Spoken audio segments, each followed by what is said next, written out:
Thanks, guys. Merry Christmas. And yeah, another one of those crazy stories that's hard to believe, and yet it's real. These after-school Satan clubs are continuing to proliferate all across the country. Parents are protesting, and they're saying, hey, you can't have an after-school Satan club, and yet they are still putting after-school Satan clubs all across the country, promoting lawlessness and evil to children.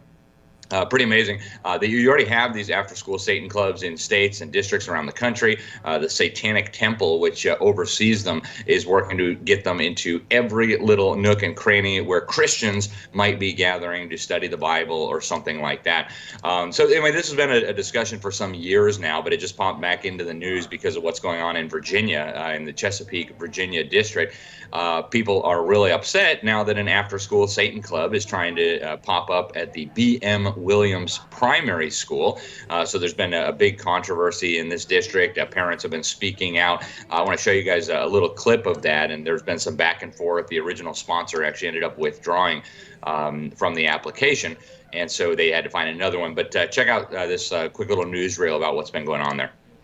Much of the public sentiment Monday night leaned against the arrival of the after-school Satan Club at B.M. Williams Primary School. Organization which has no central authority, is contradictory, and presents a risk to students, school staff, and our community. Members of the Satanic Temple expressed that their First Amendment rights shouldn't be up for debate. My religion does not need your permission to exist. My beliefs are not subject to your approval. The Satanic Temple does not worship the devil. We are not demons. We do not believe in demons. Do not allow this club to take place, for Satan is a liar and the father of all lies. Using Satan as a symbol borderlines as hate speech. Supporters of the Satan Club seek to serve as an alternative to evangelical after-school program, the Good News Club. They say they're not interested in having theological discussions, but instead want to focus on things like science, compassion, and arts and crafts at their voluntary program.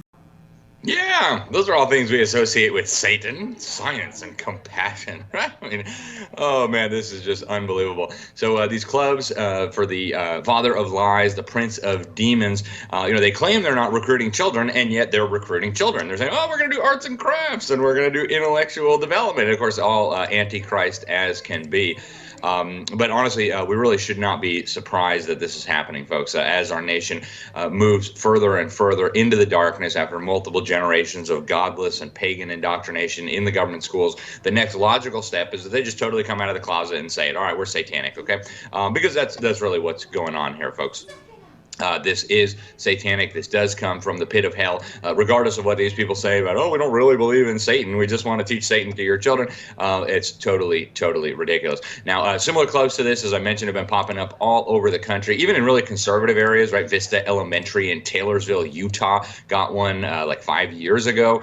And, they're using this absolute perversion of the First Amendment to say that they have to be allowed to recruit children too. Now, if you go back and read the First Amendment, see, I think most people probably haven't read it because it would be so obvious immediately that this is baloney. But if you go back and read the First Amendment, all it says is that Congress shall make no law respecting an establishment of religion. And, of course, the state of Utah or the Chesapeake District in Virginia is not Congress, okay? And they're also not making any law respecting an establishment of religion. But it's quite ironic because when this First Amendment was written and even ratified, most of the states had established churches. So the idea that the Founding Fathers meant to kick the Bible out of school, kick Christianity out of government, was totally ludicrous. They were 100% Christians, with a few who people say might have been deists, but they were all basically saturated in a biblical worldview. And yet this perverse lie that the First Amendment requires us to allow, for example, a baby Baphomet in the Illinois state capitol, or requires us to allow Satanists to come onto school campuses and recruit our children for arts and crafts, is positively ridiculous. The people who wrote that amendment would be turning over in their graves. And it's quite ironic because when the U.S. Supreme Court struck out prayer and Bible from the schools in the early 1960s, one of the justices understood what was happening, and today we see the final result of that.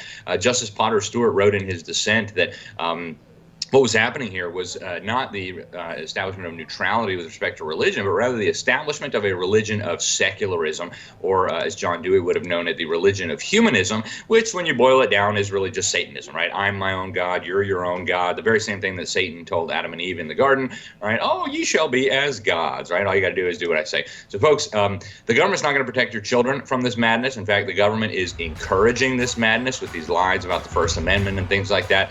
It is up to you, mom and dad. No one's going to do it for you.